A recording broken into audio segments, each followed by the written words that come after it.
हरे कृष्णा। फाल्गुन मास की कथा श्रृंखला में आप सबका स्वागत है। चलिए आज की फाल्गुन मास कथा आरंभ करते हैं और सुनते हैं भगवान शिव को माता पार्वती ने जो एक विशेष उत्तर दिया था वो क्या था। आइए आज की फाल्गुन मास कथा आरंभ करते हैं। इस कथा की पिछली कड़ी में हम सुन रहे थे कि भगवान शिव भारी तपस्या करते हुए हिमालय में निवास कर रहे थे। देवताओं की प्रार्थना करने पर हिमवान अपनी पुत्री गिरिजा के साथ भगवान शिव के दर्शन करने के लिए जाते हैं।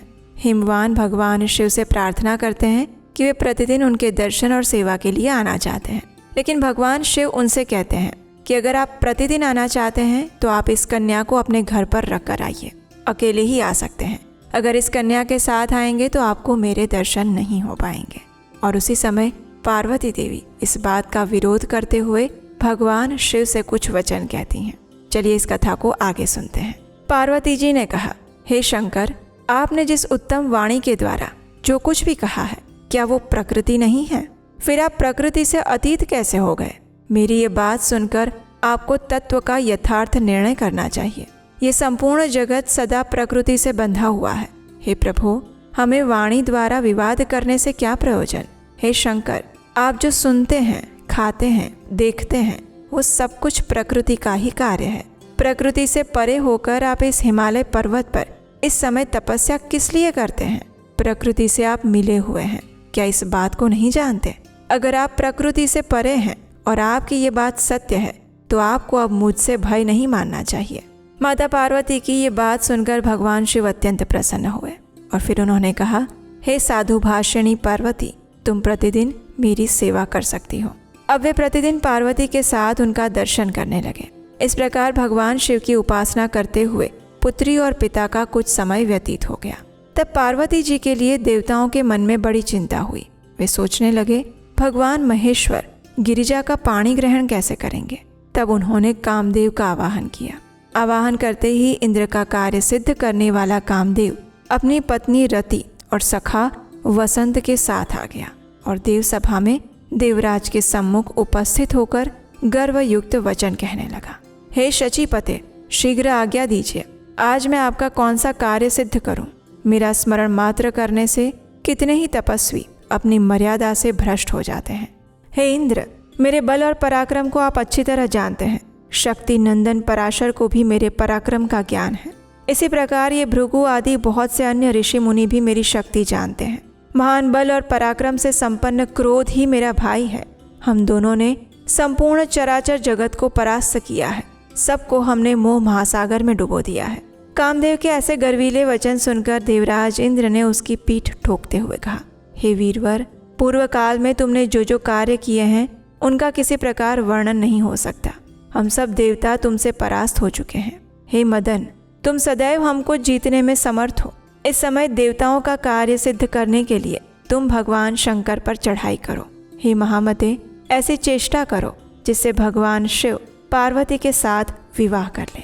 देवताओं के इस प्रकार प्रार्थना करने पर संपूर्ण विश्व का मनमोह लेने वाला मदन अप्सराओं को साथ लेकर बड़ी उतावली के साथ चल पड़ा। हिमालय पर पहुंचकर योद्धाओं में श्रेष्ठ कामदेव रति और वसंत के साथ सब ओर सुशोभित दिखाई देने लगा। उसके मन में पिनाक पाणी भगवान शंकर पर विजय पाने की अभिलाषा थी। रंभा, उर्वशी, पुंजिक स्थला, सुकेशी, मिश्रकेशी, सुंदरी, तिलोत्तमा और इसी श्रेणी की अन्य अन्य अप्सराएं वहाँ कामदेव के कार्य में सहायता देने के लिए आ गई। वहाँ का आकाश असमय में ही कोकिलाओं से आच्छादित हो गया। अशोक, चंपा, आम, जूही, कदम्ब, नीप, चिरौंजी, कटहल, अमलतास, चमेली, अंगूर की लताएं और अनेक प्रकार के नाग केसर वृक्ष हरे भरे और फल फूलों से दिखाई देने लगे। इसी समय धनुर्धर कामदेव ने देवदार वृक्ष की छाया में बैठकर अपने धनुष पर 5 बाण चढ़ाए और भगवान शंकर की ओर दृष्टिपात किया। वे उत्तम आसन पर विराजमान होकर तपस्या में संलग्न थे। उनके जटाजूट में गंगा जी विराजमान थी। चंद्रमा की कला उनके मस्तक की शोभा बढ़ा रही थी। उनके श्री अंगों की कांति कपूर के समान गौर थी। तपस्या में तत्पर होकर रुद्राक्ष माला और विभूति से भूषित होकर वे बड़ी शोभा पा रहे थे। वसंत सहित कामदेव ने जब महादेव जी को अपने बाण से बींधने की इच्छा की, उसी समय परम मंगलमयी जगत जननी गिरिजा अपनी सखियों के साथ पूजन करने के लिए भगवान सदाशिव के पास आई। वे चंद्रमा की किरणों के समान मनोहर थी। उन्होंने भगवान नीलकंठ के कंठ में धतूर के फूलों की माला पहना दी और सुंदर वंदनार विंद से सुशोभित त्रिनेत्रधारी भगवान शिव की शोभा निहारने लगी। इसी बीच में वसंत की सहायता पाने वाले कामदेव ने सम्मोहन नामक बाण से भगवान महेश्वर को बींध डाला। बाण का आघात लगने पर शंकर जी ने धीरे से नेत्र खोले, श्री पार्वती जी की ओर देखा, जो संपूर्ण मंगलों को भी मंगलमय बनाने वाली एकमात्र देवी हैं।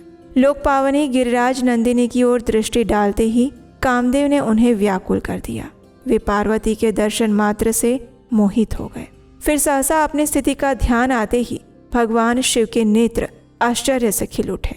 उन्होंने मन ही मन खेद प्रकट करते हुए कहा, मैं स्वतंत्र हूँ, निर्विकार हूँ, तो भी आज इस पार्वती के दर्शन से मोहित क्यों हो गया? कहाँ से, किससे और किसने मेरा ये अप्रिय कार्य किया है? तत्पश्चात शंकर जी ने सब दिशाओं की ओर दृष्टि दौड़ाई और उसी समय दक्षिण दिशा में कामदेव दिखाई दिया, जो हाथ में धनुष लेकर भगवान सदाशिव पर प्रहार करने के लिए उद्यत था।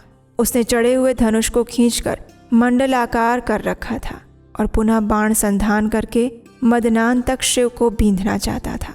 तब तक भगवान महेश्वर की रोषपूर्ण दृष्टि उसके ऊपर पड़ी। भगवान ने तीसरा नेत्र खोलकर उसकी ओर देखा और देखते ही वो मदन आग की ज्वालाओं में घिर गया। उसे भस्म होता हुआ देखकर सभी देवताओं में हाहाकार मच गया। देवतागण कहने लगे, हे देव महादेव, आप देवताओं को वर दीजिए। हमने ही गिरिराज नंदिनी पार्वती की सहायता के लिए कामदेव को भेजा था, उसका कोई अपराध नहीं था। आपने महातेजस्वी कामदेव को व्यर्थ ही दग्ध कर दिया। विश्व के एकमात्र बंधु भगवान शिव, आपको अपने उत्कृष्ट तेज से इस समय देवताओं का कार्य सिद्ध करना चाहिए। हे शंभो, आपके द्वारा इस पार्वती के गर्भ से जो पुत्र उत्पन्न होगा, उसी से हमारा सब कार्य सिद्ध होगा। हे महादेव, तारकासुर ने हम सब देवताओं को बहुत सताया है। उसके भय से हमारी रक्षा करने के लिए इस कामदेव को जीवन दान दीजिए। आप माता पार्वती का पाणी ग्रहण कीजिए। हे महाभाग, देवताओं का कार्य सिद्ध करने में आप अपनी शक्ति लगाइए। गजासुर से आपने ही हम सब देवताओं का उद्धार किया है।